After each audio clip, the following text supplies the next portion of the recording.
Hello, I'm Jay, Hello, I'm Ita.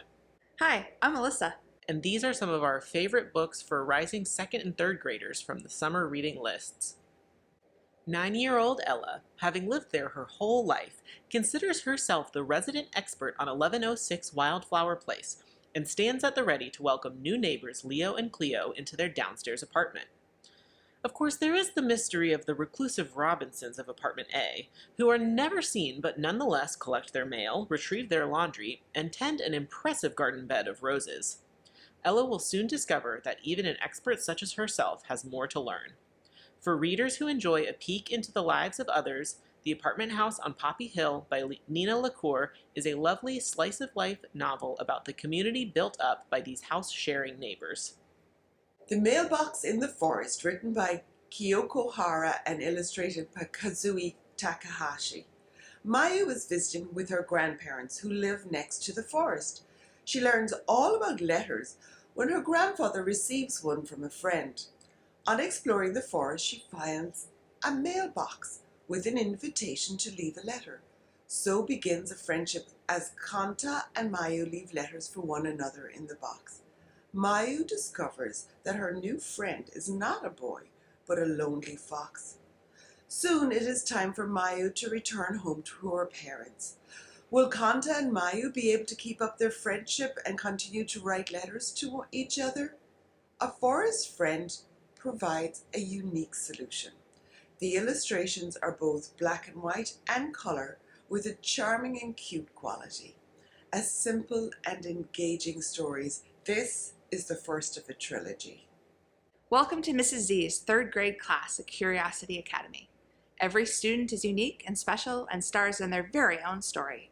Meet Emma, who loves cheerleading and holidays, Rohan, who wants to run his own business, Poppy, who loves to bake, Guillermo, who loves cosplay and sorcery card games, Wyatt, who loves lizards and D&D, and Ayana, who loves to be quiet and help from the sidelines. Perfect stories for readers who enjoy realistic fiction, and each story can be read independently or read them all. Check out the kids in Mrs. Z's class. The wolf is the natural enemy of the sheep, but in Sid Sharp's graphic novel, The Wolf Suit, Bellwether Rigwelter the sheep comes up with a clever costume to ensure safe passage through the forest to a delicious blackberry patch for a snack. This sheep in wolf's clothing has successfully pulled the wool over their eyes, and timid Bellwether is immediately welcomed into the local wolf pack and invited out to howl at the moon. Will friendship survive when the truth is unraveled? Find out in this darkly humorous modern fable. Our Friend Hedgehog, written and illustrated by Lauren Castillo. Our Friend Hedgehog is like a warm hug. Hedgehog lives on an island in the river with her friend Mutty. When Mutty gets carried away in a storm, it is up to Hedgehog to go and find Mutty. She must be brave. Along the way, Hedgehog makes new friends, including Annika May, who has recently moved to the country and left her friends behind. One of my favorite things about this book is that the end papers have a map of the place where Hedgehog and her friends' adventures take place. Though Hedgehog is afraid, she is brave, and because of this, she finds new friends and new adventures. Look for other books in the series too. Read all the Dragon Masters books and looking for what to read next? Look no further than Kwame's Magic Quest. The day has finally come for 8-year-old Kwame to start at Nakonia School and learn what kind of magic is inside him. But Kwame can't access his magic powers and starts to worry. What if he has no magic at all? And then his friend Fifi starts acting strangely, and the truth behind Kwame's special magic powers are revealed, and it's up to him to not only save his friend, but also save the world. Check out Kwame's Magic Quest by Bernard Menashe. If I were cloth, underwear would not be high on the list of things I'd like to be turned into. Almost Underwear by Jonathan Roth is about one lucky bolt that escaped this disagreeable destiny and instead became woven into the history of flight. First used to cover the wings of the Wright brothers' first flyer, pieces of this cloth were later carried by Neil Armstrong to the first moon landing and now rove the surface of Mars.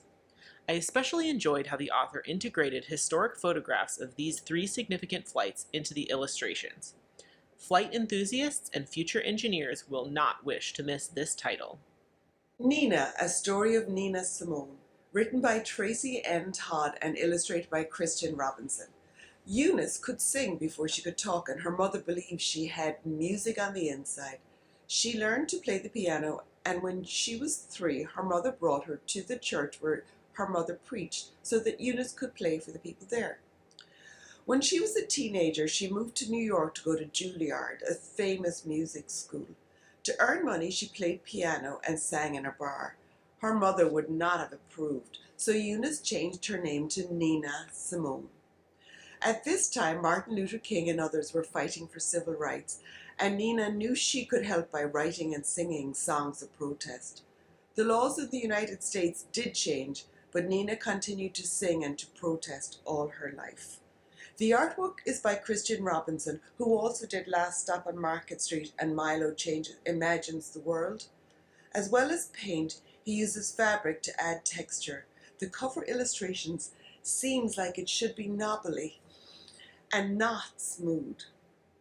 Throughout history, there have always been women who have spoken out for what's right, women who have dreamed big, faced challenges, and broken barriers, women who have never taken no for an answer, who've always persisted. These are the stories told in the She Persisted biography series.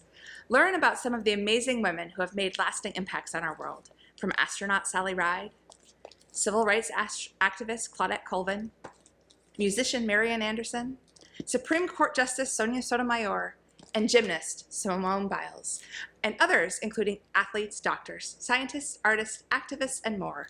These biographies are short and accessible introductions to the women's lives and their achievements, written by authors who share a similar background and end with ways that the reader can also persist in similar ways to the subject of the biographies.